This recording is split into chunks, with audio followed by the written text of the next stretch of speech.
तब मैंने सही कंपैरिजन किया था, योगी जी और हेमंता जी से बढ़िया कंपैरिजन किया था मैंने। मैंने कहा मेरे कंपैरिजन से मैं चक्कर में नहीं पड़ना चाहता हूँ, बार बार ले जाते हैं वहाँ।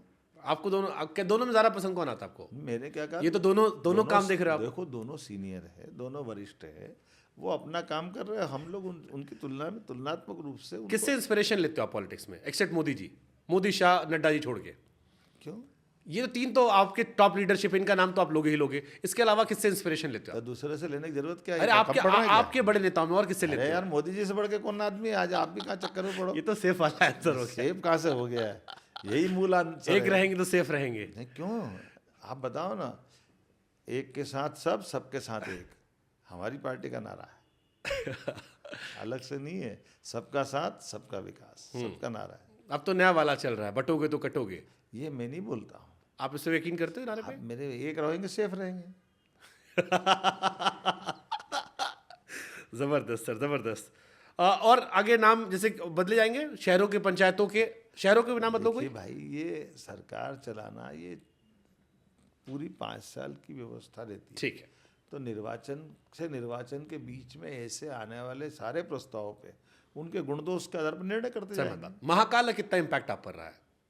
महाकाल पे किस पे इम्पैक्ट नहीं है, मैं आप समझना चाह रहा हूँ। मैंने कहा थोड़ी उनकी महिमा बताइए, क्योंकि आपसे बेहतर को समझा नहीं सकते, इसलिए मैं चाहता हूँ देश में जो बाकी हिस्से में लोग देखें, महाकाल की थोड़ी महिमा बताइए हमें, आप समझा सकते हैं बेहतर। मैं इतना ही बता सकता हूँ, अगर आपने महाकाल का विषय लिया है तो महाकाल का मतलब भगवान काल के देवता, और काल के देवता मतलब समय के देवता, और समय व्यक्ति का माँ की गर्भ की अंदर आने वाली आत्मा से ही शुरू हो जाता है, और शरीर छोड़ने तक उसका समय पूरा नियत रहता है। ना वो बढ़ा सकता है ना घटा सकता है।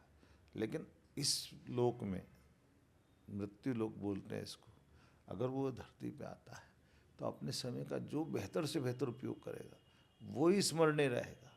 बाकी शरीर भी चला जाएगा, वक्त भी चला जाएगा। जय महाकाल। लेकिन सर मेरे मन में एक सवाल महाकाल को लेकर आता है। कई लोगों ने मुझसे कहा कि महाकाल को ये आपसे पिछली सरकारों से चला आ रहा है, मतलब ये, इसका एलिगेशन मैं आपको नहीं दूंगा, इसका मैं सब कहूंगा, और ये देश के हर मंदिरों में, कि मंदिरों को हमारे यहाँ देश में 2 हिस्सों में बांट दिया गया है। अमीर के लिए अलग मंदिर, गरीब के लिए अलग मंदिर। बड़ा आदमी आया तो छोटा आदमी दर्शन नहीं करे तो बड़ा आदमी निकल ना जाए, पैसा है जल्दी दर्शन कर लो। आपको लगता नहीं कि ये व्यवस्था हमारे धर्म में, अगर इस पर आप लोग विचार करें, क्योंकि आप लोग उस पद पर है, तो जो दर्शन करने व्यक्ति आएगा उसके लिए सुगम अनुभव रहेगा, वो जाएगा और भगवान का आशीर्वाद चले जाएगा? ऐसा लगता है कि अमीरों के भगवान अलग हैं, गरीबों को समय इंतजार करना पड़ता है।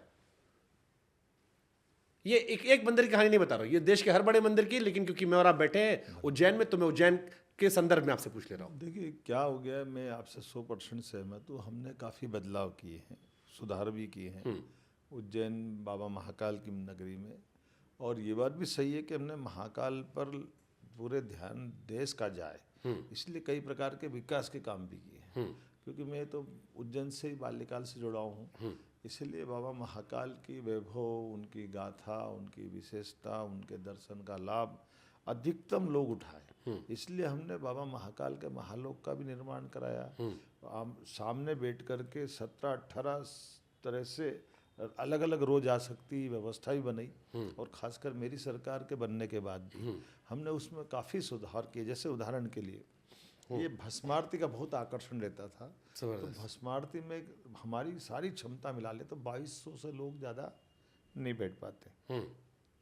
हमने चलित भस्मारती चालू कर दी, जितने लोग भी चलते चलते भी 2 घंटे बैठ के क्यों देखना, दर्शन तो कुछ पल के लिए भी पर्याप्त है। तो वो भी सिस्टम चालू किया। अपने यहाँ गर्भगृह के अंदर जाने का बहुत आकर्षण था, काफ़ी विवाद रहता था अंदर जाने का। हमने गर्भगृह के दर्शन ही बंद कराए कि आप बाहर से करिए, जितने लोग कर सकते हैं। ये व्यवस्था में थोड़ा सा मुझे संकट भी आता है कि कुछ वीवीआईपी टाइप के दबाव रहते हैं, उसके कारण कष्ट आता है, लेकिन वो व्यवस्था खिलाफ